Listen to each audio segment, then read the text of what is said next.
Hi Scorpio, welcome. This is your reading. So, tingnan natin kung ano yung mensahe sa'yo. Give me the message for Scorpio.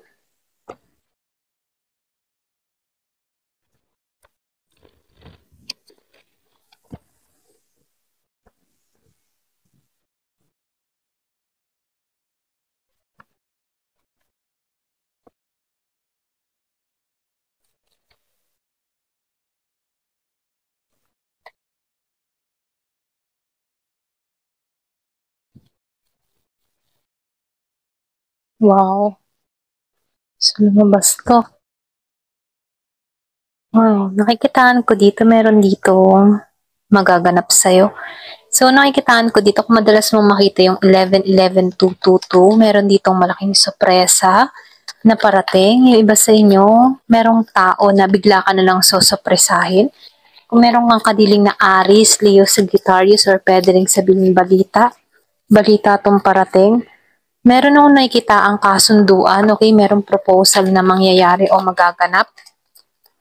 So, nafe-feel ko dito, yung iba sa inyo, pinag-prepare for union, okay? So, nakikitaan ko dito, merong kasalan na mangyayari or pwede rin sabihin meron ditong tao na gustong ma-engage sa'yo. So, nakikitaan ko dito yung commitment. Ikaw naman yung single, nakikitaan ko dito may parating sa buhay mo na kung saan magpapakulay ng mundo mo, okay? So, dito, nafe-feel ko din dito yung iba sa inyo, very busy, pwedeng sa susunod na mga linggo, araw, buwan, okay? So, nakikitaan ko dito, very hectic yung schedule mo or pwede rin sabihin nakapokus ka lamang sa trabaho. Kumbaga, nakikitaan ko dito yung pagiging matyaga. Ikaw yung tipo ng tao na nagsusumikap, hindi ka madaling sumuko, laban kung laban. So, nafe-feel ko dito na ikaw yung tipo ng tao na very workaholic. So, nakikitaan ko rin dito, no? Yung iba sa inyo, meron ako nakikitang offer pero hindi ka pa handa. Pwedeng, kung meron kang kakilala na Scorpio, Cancer, and Pisces, meron tong iaalok o offer sa'yo. Or pwede rin sabihin, hindi ka lang nakatuon dito. Yung iba sa inyo, mas priority yung trabaho. Pwedeng meron nagkaka-interest sa'yo pero hindi ka naka-focus dito. Okay? Nakikitaan ko dito, yung iba sa inyo, marami kang nalampasang pagsubok. Andun yung tapang mo at determinasyon. Hindi ka madaling maapektuhan, okay? Kahit may mga problemang dumarating, alam mo kung paano to re-resolbahan. So, nakikitaan ko dito, meron ding mga gossip dito sa iyo, okay? Kumbaga merong chismis, ganyan, pero nafe-feel ko dito, kaya mo naman to, okay? So, nakikitaan ko rin dito, andito ka sa Empress Energy, kaya mo ang lahat, very independent na tao. Hindi mo kailangan na sumandig sa iba, kaya mo yung sarili mo, kaya mong kumita ng sarili mong pera. Kumbaga, nakikitaan ko dito, walang makakapag-control sa'yo, nakakapagpasiya ka ng malaya, okay? So, nakikitaan ko dito, very nurturing ka ding tao, no? Ikaw yung tipo ng tao na mapag-aruga, maingat, maalalahanin. So, nafe-feel ko din dito, kung isa kang magulang, nakikitaan ko dito yung pagiging mong mabuting magulang, pagiging mabuting ina, ama sa anak mo. Okay? Yung bang tipo na hinahanda mo yung seguridad ng pamilya. Okay? Nafe-feel ko din dito yung iba sa inyo, good provider.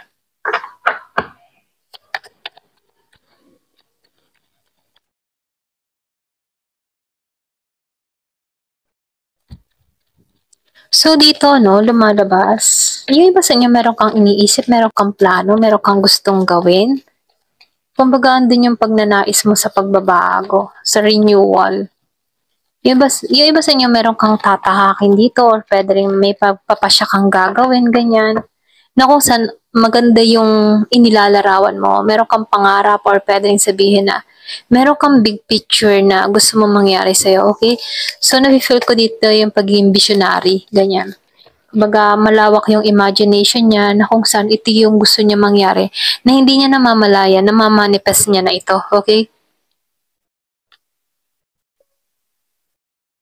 So, matiisin ka ding tao, ito lang nakikita ko, kahit mahirap yung sitwasyon na kinakaharap mo, kinakaya mo lahat dahil sa pamilya or pwede rin dahil sa mga mahal mo sa buhay. maraming nakaatang sa iyong responsibilidad, marami kang mga pagsubok na kinakaharap na ikaw lamang yung umaako ng lahat, ganon. Ganon yung energy mo.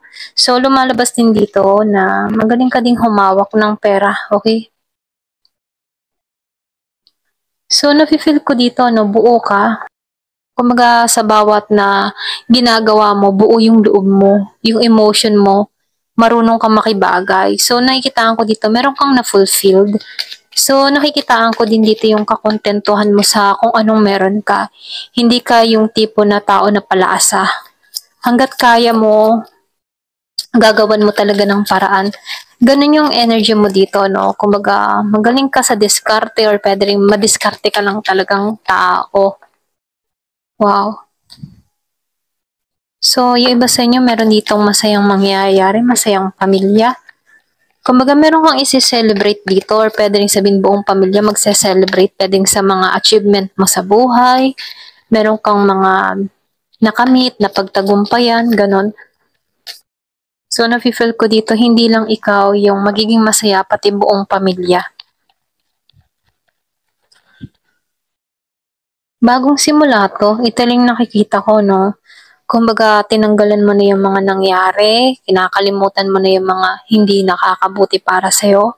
Handa ka na sa pagbabago, handa ka na sa bagong simula, okay?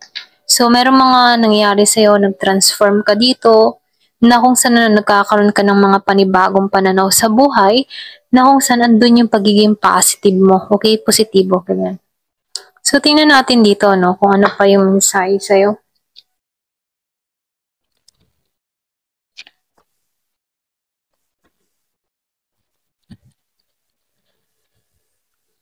So, dito, no, lumalabas dito, matibay yung pundasyon mo. Kumbaga, nakikitaan ko dito, dumating din sa point na naranasan mong matibag or pwede rin sabihin, naranasan mong sinubok or subukin, ganyan. Pero kahit may mga pagsubok na nangyari sa'yo, ito yung nagpapatibay sa'yo kung ano ka man ngayon, okay?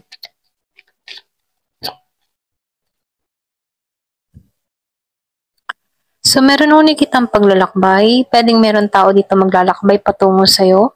Kung may kadiling ka na seaman or pwedeng sabihin na ang klase ng trabaho nito ay nakakapunta sa kung saang-saang lugar or pwedeng sabihin na meron kang person o tao dito na nasa ibang bansa, okay? Or pwede rin ikaw, gusto mo maglakbay, gusto mo mag-travel, gusto mo magtrabaho doon, okay?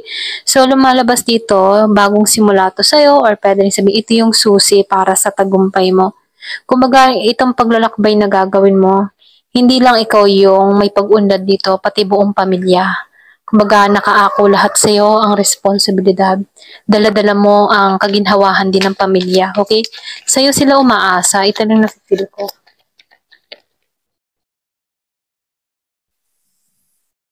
So, nafe-feel ko dito, meron talaga ditong i-engage. Meron ditong proposal na mangyayari, merong sorpresa, merong patungo. Kumbaga, mabubuksan ng tao na ito yung puso mo dito, okay? So, yung iba sa inyo meron kang parating na Scorpio, Cancer, and Pisces. So, meron akong nakitang pinanganak nung 3/19/24. So, meron din akong nakitang 33 years old or 24 years old.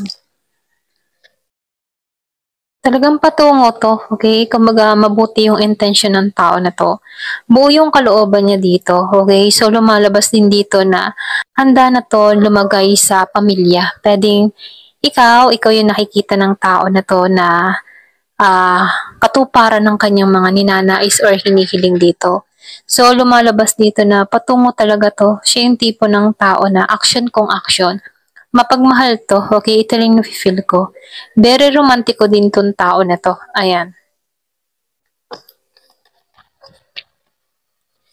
So, dito, nakikitaan ko rin dito, no? Siya yung tipo ng tao na relihiyoso, okay? Kumbaga, pwedeng pag-uugnayin kayo dito dahil sa relihiyon or pwede rin sabihin dahil sa pananampalataya nyo.